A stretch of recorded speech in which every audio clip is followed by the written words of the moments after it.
ہارون الرشید کے سامنے بہلول آنے لگا۔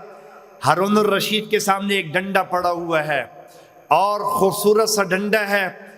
تو جیسے بہلول سامنے آیا، بہلول سے کہا کہ ارے بہلول، یہ ایک ڈنڈا ہے، عصا ہے، خوبصورت ہے، میں تمہیں دینا چاہتا ہوں، تمہیں اپنے سے زیادہ کوئی بیوقوف انسان نظر آئے تو یہ عصا اس کو دے دینا۔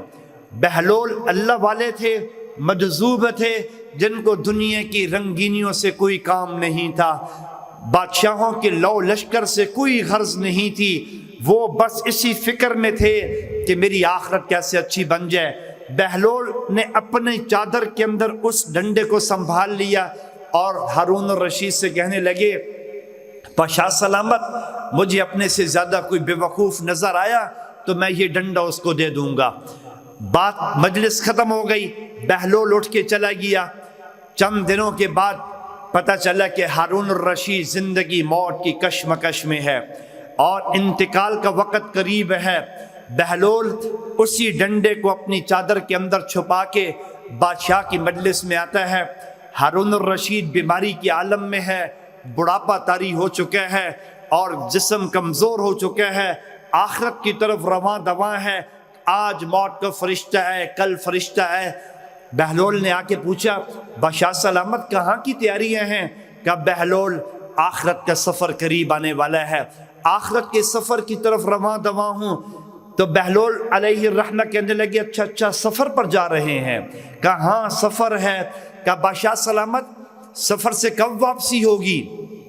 تو ہارون الرشید ہنس پڑے اور کہ ارے بہلول مجذوب انسان، تمہیں پتہ نہیں ہے کہ اس سفر پہ جو روانہ ہو جاتا ہے وہ کبھی واپس نہیں آتا۔ اچھا لمبا سفر ہے آپ کا، آپ نے پھر واپس نہیں آنا؟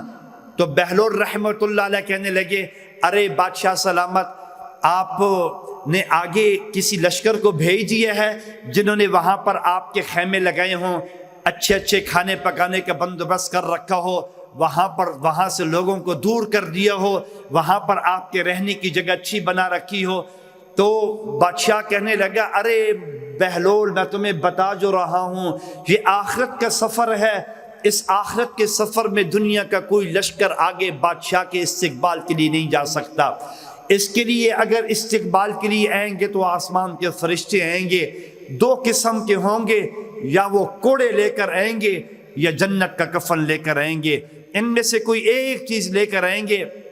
بادشاہ کے سامنے بہلول کہنے لگے، اتنے لمبا سفر پر جا رہے ہو تو آخرت میں کیا بھیجا ہے؟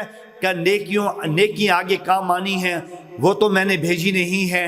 تو بہلول نے کہا، بادشاہ سلامت، دنیا کا 10 دن کا سفر ہو، 1 مہینے کا سفر ہو، آپ کے ہزاروں کا لشکر آگے جاتا، وہاں پر زمین تیار کرتا، آپ کے خیمے لگاتا، کھانا کھانے والے الگ، فوج والے الگ، شکار کرنے والے الگ، آپ کے پورا کا پورا خیمہ الگ۔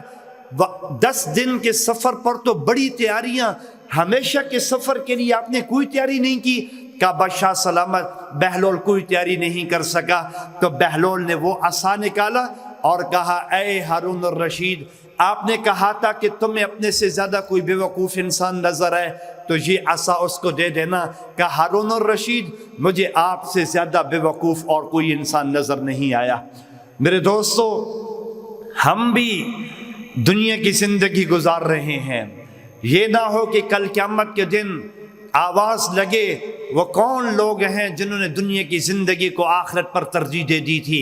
ان بے وقوفوں کو الگ کر دیا جائے جنہوں نے دنیا بناتے بناتے اپنی آخرت کو دو پر لگا لیا تھا۔